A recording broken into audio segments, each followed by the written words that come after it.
What's going on, people, and welcome to a brand new episode of Too Many Games and Not Enough Time, the podcast where I get to speak to incredible gamers across the globe, not just the area, Craig. I'm your host for the most, the one and only Mr. Midas. Once again, thank you for all of the love on the channel. Keep subscribing, keep thumbs up in, and keep respecting the ting. Now, I'm super gassed for the guest that I have on today's show because you know him as one of the funniest comedians in the game. He's the host of BBC's Tech Talk. He is a retro gamer, Nintendo Switch gang, Aurie Styla. Welcome to Too Many Games. When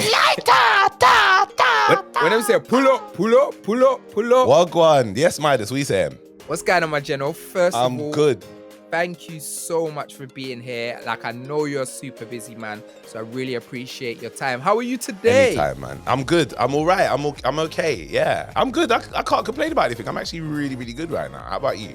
Yeah, that's nice. I like that. No complaints, feeling good. I'm happy I get to talk some video games with you, and we're gonna get straight into this because obviously you are known as an incredible comedian. People have been busting up over your jokes in live. They see you on TikTok, they see you on YouTube, they see you upon Instagram, all of them places. But not many people know you are a huge gamer, even though you talk about it in your comedy sketches and you speak about it a lot. Yeah. Why is gaming such an important thing for you? It's a getaway. It's a switch off. I've been playing games. I'm 36 now, so 32 years. First gaming console's 4 years old. So I've been playing games a long time. It's part of my build-up. It's part of my foundation. And now that I'm like touring all the time, it's also part of my switch off. Some people like to go to the club afterwards. They like to rave it up, drink and so on. You get to a point in your life, I should hope that you realize that's too much to try and maintain. I would much rather have a hobby where it keeps me in my house. It keeps me in an environment I can rest. And it's like movies. A lot of games that I play are ones that there are story arcs. I get to follow from the beginning to the end, and I've been taken on a journey. Like a book, a movie, a video game, they're all in that same kind of medium. So whilst I'm navigating this world as a touring entertainer, that's my little switch off. That's my go-to. Listen, Nintendo needs to take that as an ad, the way you was just flipping Switch in there, because you love a Nintendo Switch. But let's not get it twisted. You're not just a gamer who games to go to another world and play a story. Like, you are a clarter. Like, you be clarting people on Mario Kart. Like, let them know, like, you're about this game, like, you're about this thing. It makes no sense if I call myself a gamer and I can't destroy people in the games that I play all the time. It will make no sense. What am I doing? Am I just a passive person that's just trying to get through on what? Just a quick little vibe? Nah, man. You play games, you get through the games properly, you get good at them, and then when people want to challenge you, Smash Bros, Mario Kart. I think everyone's at least good at Mario Kart when you play them. But nah, man, I've had to. Some people say that, yeah, and then there's some people. Do you know when you can always tell if someone's trash at Mario Kart? When you watch them play and they don't drift. Like, that's the first thing. If I don't see you drift around the first bend, I know that it's a light game for me. It's easy. Yeah, like if I don't see you drifting and if I don't see you picking up coins, like you're not about this life. Those are two telltale things about your Mario Kart experience. Alright, so let's take it back to little Aurie when you was a little bad youth and you was teething out of the pot and them thing there when you wasn't meant to. What was the first games that actually made you fall in love with gaming? Because I remember we all, as kids, everyone gamed, but then we all have a game or a few games that actually touched our soul and maybe say, yeah, you know what, I'm a gamer. Okay, what was that game? Oh. Not the first game that I ever played, but the first game that not even the first game you played, but one of the games that actually, and doesn't even have to be the game, but one of the games that when you think back, you're like, right, that's something that really changed my perception of gaming and really made me wear this game as a badge of honor. There's two. Killer Instinct on the Super NES, and Tony Hawk's Pro Skater on the PlayStation 1. Jeez, that firstly, Killer Instinct was such a sick fighting game. Bad man But game. listen, if you didn't know how to do the combinations, you would just end up in the air the whole fight. Facts. Someone's just going, and you're just in the air the whole time. Listen, them combos were sick, and Killer Instinct is still beloved in the FGC, and it's one of the games that hasn't got as much love. Like, obviously, Xbox now own the IP for it, and it's something that that really, really resonated with a lot of people. But Tony Hawk's bad man game, and you know what I think about Tony Hawk? When I was younger, we used to play so much sports games. Like, I hardly play sports games now, but the Tony Hawks, the SSX, snowboarding, hockey, 1080, all of that. Yeah, all of those sports games really, really thingy. What was it about both Killer Instinct and Tony Hawk's that really grabbed you? So with Killer Instinct, I would say I was at a play center when I was a kid, when my mum would be working and school was off. And that was the game that was always lined up at the house, not the house, at the center. And I was thumping people up in the game because in my cousin's house, he had Killer Instinct. So I remember playing at my cousin's house, getting better at the game. Was your cousin thumping you up? No, I was too good. I was really good. We would juggle between that and Super Mario World, right? Super Mario World is I mean, like you can see behind me, there's a big Mario emblem right there. I'm a huge Mario fan. But I think learning Killer Instinct at that same time and then being able to go somewhere else and show your skills. Remember, we weren't playing online. We'd have to link up with our friends and play against them side by side. Go into the play center and not being able to be beaten because I practiced at home. You could see the fact that the respect that people would find for you when you're battering them at a game and they're like, nah, he's too nah. Oh, come on, man. You remember when it's like, winner stays on and I never come off. Oh, come on, man. Get off, man. You come. There's something about that like made it challenging but fun. But then when it became comfortable and you saw other people going, nah, I got to thump up all you, man. I got to try and get better at this. There's something about that made me not just love gaming, but love the idea of trying to get better at something or remain as good as you can or top tier at something amongst your peers. Now with Tony Hawk's, exactly the same thing happened. I remember when I was at school, I went to boarding school. When I was 11 or 12, I remember in the boarding house that we was in, I requested if we could get a PlayStation at the house. Cause I remember staying there for a weekend. Yeah. I brought my own PlayStation there for one of the weekends that I stayed there. I think my mum was away, and rather than me staying at family, I said, I'll just stay at the school, which is mad when you think about it as 11, 12-year-old. But that was my mentality. I'll stay at the school, man. It might be cool. Listen, I brought my PlayStation with me and they let me have it and I set it up. And Tony Hawk's Pro Skater was one of the games that, again, I would thump it up at home. It was one of the games that I saw myself being a master at. Like, first level, in the warehouse, you go down the hill, round to the right, upper quarter pipe to get some momentum, you come down. And then this is where I saw a clip online recently where I got so frustrated at the person playing on the clip. Even though he's like a nostalgic gamer, he was playing on this clip and he went, after he came down the quarter half pipe, there is a trick that you do where you go over the outside of a half pipe, right? You go over that and through a secret room, you go through the secret room, you land onto a grind rail and you take it around. That trick was a difficult one to master, but then the more people played it, the more they got to master it. And that, I remember getting good at the game where I can complete it, 100% it. I think it was one of the first games I ever 100% and collected everything. And I'm like 12 years old. But the wanting to get better and better at the game, and then again, playing against it at people at school, like when we were boarding and they couldn't beat me at it, I think those are the two that made me go, no, it's not just about enjoying the game. It's about getting really good at it and mastering as much as you possibly can. So even though I'm not a competitive gamer now, there's something about being really, really good at these games that made me go, you know what?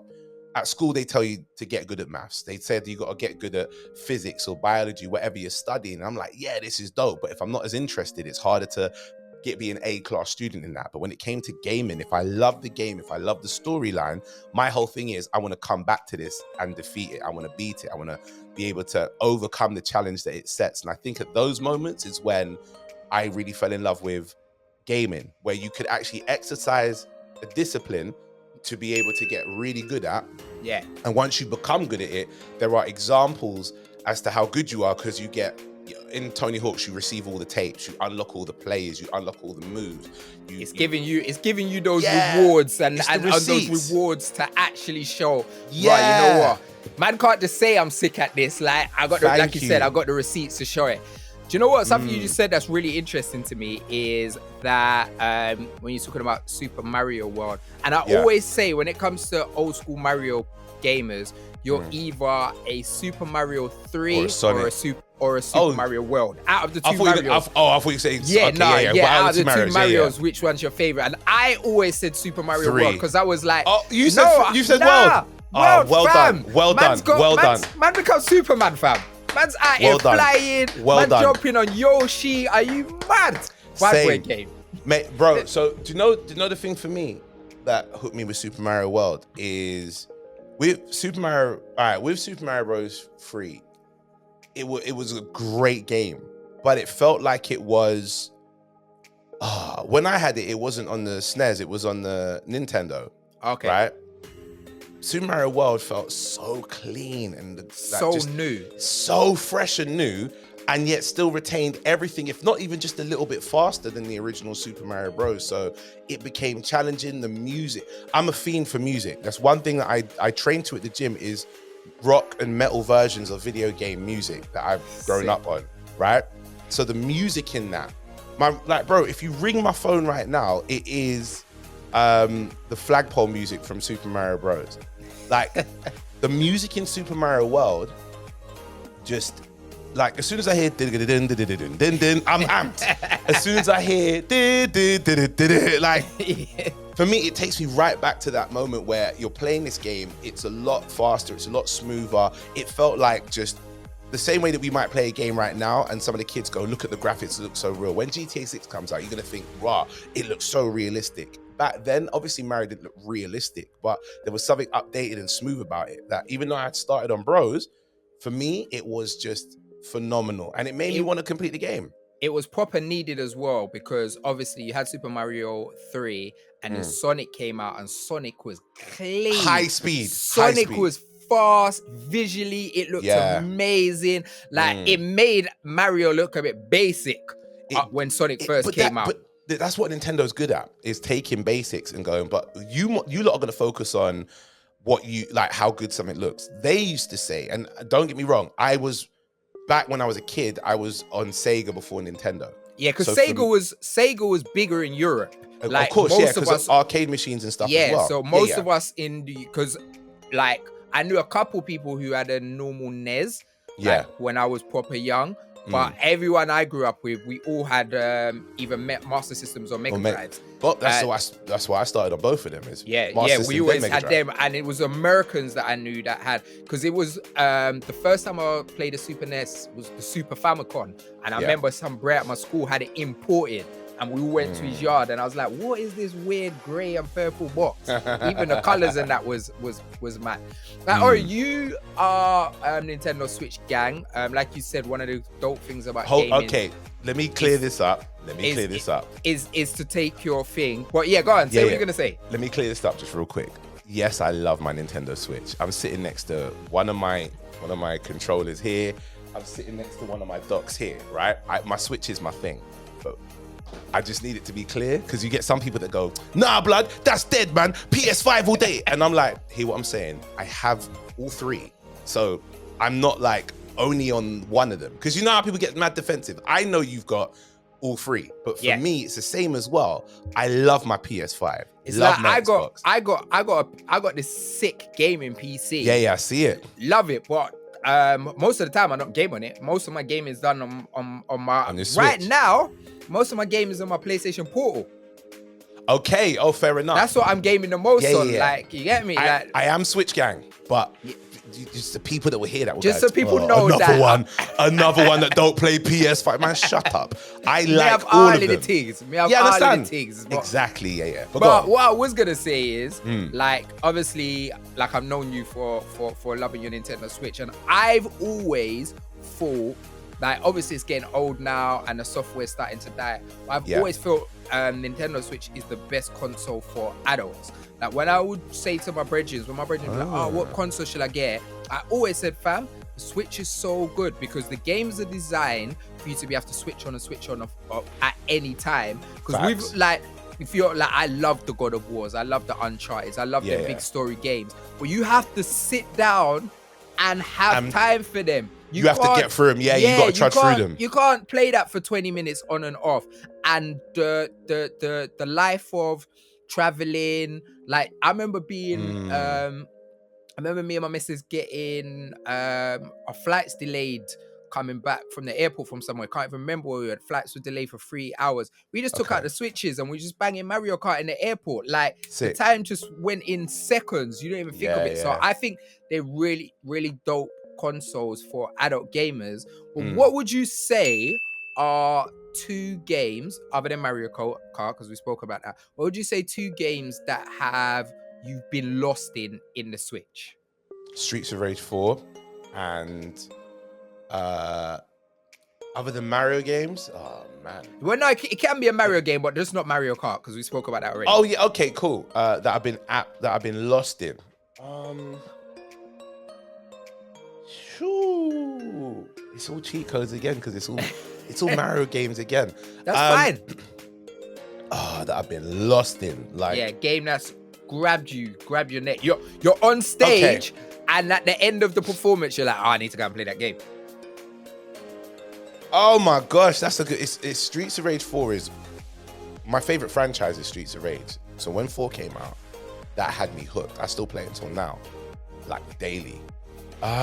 So Streets of Rage, for people who don't know that's an old school beat 'em up, and that kind of style was the biggest games back in the day. Those games were side-scrolling beat 'em ups. Those are what action adventures are. Like 3D action adventures are everywhere now.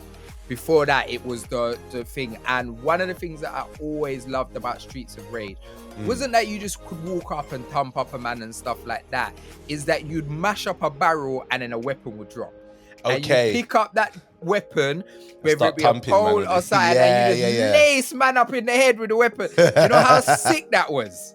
It's top tier, and it's still, until now, it's dope. All right, Streets of Rage. How does it translate to now? Okay, so I think because I'm a nostalgia fiend. Like I say, I listen to music for video games at the gym. That's my vibe. For me, playing Streets of Rage, even though it's the graphics on it are a lot better now than when it was on 16-bit era, it still feels like how a 16-bit era game felt, but just looks so much more pristine. Some games try to upgrade, it doesn't feel as good. Like, again, I said Tony Hawk's Pro Skater. The new one, when they upgraded to that one, it looked and it felt good. It looks great. But the problem is if you're used to playing on the old system and the old games, like balancing your character was a little more difficult in the new ones. Yeah. So sometimes it doesn't translate all the time for me. But with Streets of Rage 4, it not only translated, it got 10 times better, and they filled it with so much like nostalgia and Easter eggs that connects back to the older games and the characters and so on. So for me, like, I think that something about wanting to unlock that was like all the little characters, and when you can play with all the old sprites, that for me is what gave me so much that made me go, I really enjoy like playing this game again and again and again. Plus the whole thumping up man through the game and finding new ways to juggle these guys all across the screen and so on. No, you're not really hurting anybody in real life, but being able to let that out. Like, if I get angry at stuff, if I'm a bit frustrated, if I play a game for half an hour, I'm calm again. I just let it out that way. So, and the color palette was like, they did so well. So good. The color palette was said. How's the music in it? Do you know what? The new music's good. There's a song they got called Call the Police on there, which is when you go into the police precinct. It's like the second level. That tune thumps. You're like, what? This is a vibe that they've really upgraded in this. But I turned to put on the retro music mode so I could hear the old music, like all of that stuff. I prefer to listen to the old music on the new game because again, it's nostalgia. But that's the second game. I couldn't. It's got to be one of the Marios. I got lost recently in Mario Wonder. Okay, that game was great. No, I'll tell you what game was that really got me lost in there, and you're gonna be happy for me to say this. I feel like you set me up for me to answer this way. I got lost in Breath of the Wild when it first came out. That game, I would wake up, do what I had to do, go gym, come back. If I had 3 hours, I'd be on Breath of the Wild. It was so immersive, so phenomenally immersive that on the Switch, when I played that, I think other than like Smash Bros, Mario, I wouldn't even say Mario Kart as much. Other than Smash Bros and Streets of Rage, that took most of my hours because you could literally I remember, I should have said that a long time. I remember sitting down for hours playing the game, and I'm not even doing missions. You know this. You just go around the corners of the map just to see how far and what is at the edges to try and fight some of what are the big and the something knocks or whatever they are. The four-legged with the eye and yeah. Oh no, no. You're talking about the horsemen. I can't even think of what they're called in the top of my head. I can't either. But then someone's gonna cuss me off in the comments right now. It's gonna happen. But you know, it is what it is. We all forget stuff at times. But yeah, you fight against them guys, and you sit down thinking I'm strong enough, and then you get thump up, and then you go somewhere else, level up a bit, come back. I would spend hours doing that, and it had nothing to do with the mission. I just wanted to be able to complete that. I think Breath of the Wild is one of the games on the Switch that I sunk the most amount of hours in. I got lost in the character of just being Link rather than just thumping through the storyline and the mission. I didn't want it to end. It was like that kind of game. Yeah, Breath of the Wild is literally one of the best sandboxes ever. Like when video games always do that. Oh, you see that in the far and you're going to be able to get to it, and you don't really. You're caught up in cutscenes and stuff like that. But Breath of the Wild was literally that. Like they started you in this little area and you was like, oh, this is sick. And then they let you out in the world and you could climb anything, and no longer was you chopping grass to get hearts. You was hunting. You was chopping down a tree to make sure you got wood to be able to get apples to cook a food. So you got food.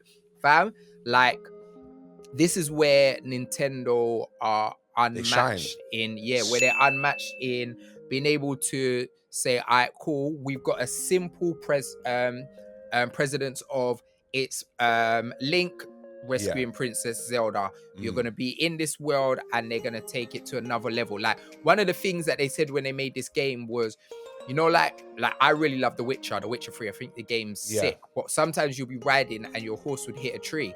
You can't hit a tree in Breath of the Wild because they were like, well, no, a horse isn't stupid. A horse isn't going to run into a tree. If you're running towards a tree, a horse will move out of the way. They do that in the game because they're like, horses don't just run into trees. You don't see horses just lacing up their heads, running into trees. And it destroyed so many other games that came out at that same time because it was just so open. Yeah, it was just so yeah, man.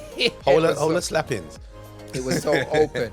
Aurie, we are running out of time. We're only a short form podcast. Yes. But before we leave, what is a game that you are excited for? It can be one of two questions. Either a game that you're excited for or a game that you really want a sequel for. So either one, a game you're excited for or a game that you really want a sequel for. Game that I'm excited for that's coming out. It sounds bad that I say this. I haven't lost my excitement for games, but I do want to see some good remasters. The only one I think I'm looking forward to seeing when it comes out is Hades 2, because I know that's coming out soon. Yeah. I'm still like going through Hades again now. I'm excited for the new Gears of War game where they like year one, I think it is the one where they go before E-Day, I think E-Day, yeah. Oh, is it called E-Day? Yeah. Okay. When they go back to that game, like for me, Gears of War is one of those games I lost myself in. The storyline of like Marcus Phoenix just throughout, especially the first Gears of War game when I had a 360 and it first came out, I religiously would go through that game again and again. The music, the mechanics was phenomenal. So for me, I haven't really picked up my Xbox in a minute because there hasn't been any games that I've bought on my Xbox that I've needed to have to go on Xbox only. That's a whole nother conversation anyway, but that game is one I'm looking forward to, and one that I really want to see them bring back or do a remaster of. All right, let me preface this. I know they're remastering games of this element now. The Marvel vs. Capcom collection that they got coming out, yeah. I love crossover fighting games. There's one game in there that's not in there because it's not Marvel, and it's a rare game that people don't necessarily know or gravitate towards. It's called Tatsunoko vs. Capcom. Came out on the Wii. It's a very exclusive game. I don't have a Wii anymore. I still have the game disc because the game itself was epic. So Tatsunoko anime characters like Tekkaman, Blade, and so on. Those people versus Capcom, like obviously Ryu, Chun-Li, those characters. The game was just anime crossover fighting and epic. The amount, in anime when they get aggy, they scream. Like it's not just a Shoryuken, it's a Shoryuken. It's like a proper, like it's that energy. Mate, the game was epic. They're not gonna remake it, but because they're doing the Marvel vs. Capcom collection that they're releasing in the next couple of weeks, I think, actually, not even months now. I think it's October it's coming out, so a couple of months actually. Because I saw that, it reminded me of my favorite crossover games, and one that isn't in that is Tatsunoko versus Capcom. Look it up, it's so dope. And it's hard to find. That's why I'm not getting rid of the disc. I'm gonna keep it and just hold on to it. It's gonna be worth bare money in 10 years. It's like one of my favorite games was Skies of Arcadia. And I remember I gave my little brother my my Dreamcast, and the game was in it. And I think the game's worth people are buying it for not mad money, but £600-700. And I keep saying to him, where's the rotted game? He don't know where he put it. You need to go and find that, fam. He does. He needs to find that. That is serious hold. If you've got a game that rare, that's hard to buy. Like, bro, even in 10-15 years time, the Mario collection on the Switch, the copy, the one that the limited one that they did. You can buy it as a download. I've got the hard copy. I know how limited it is because even when I go to look on like CEX or something and see how much they're selling it for, they're currently selling it at the price it was when it released. Give it 10 years, it's gonna go up and up again because it's just a rare game. So hold on to them. Styla, thank you so much for your time, and Appreciate you, man, for all staying to the end of the episode. Let us know in the comments below what is a game you'd love to see people bring back, or a game you are super excited about. Aurie, where can the people find you? Social media, Aurie, AURIE, Styla, STYLA. Also go on my website, auriestyla.co.uk, for all updates of what I'm doing, including the fact that I'm on tour, the Orator Tour, which is currently at the halfway point. We've got another 39 shows left all around the UK and Europe, and I'm not allowed to announce where else it's going until the announcement's allowed to be made, but they'll be outside of Europe as well. When that happens, we've been outside of Europe already. We did Dubai and New Zealand, but let's just say in the other direction, as opposed to going eastwards, we might be going west. That's all I can say. In the other direction. Aurie, thank you so much for your time. People, we are out of there. Make sure you drop a thumbs up. Make sure you give us a comment. We gone. Peace. Peace.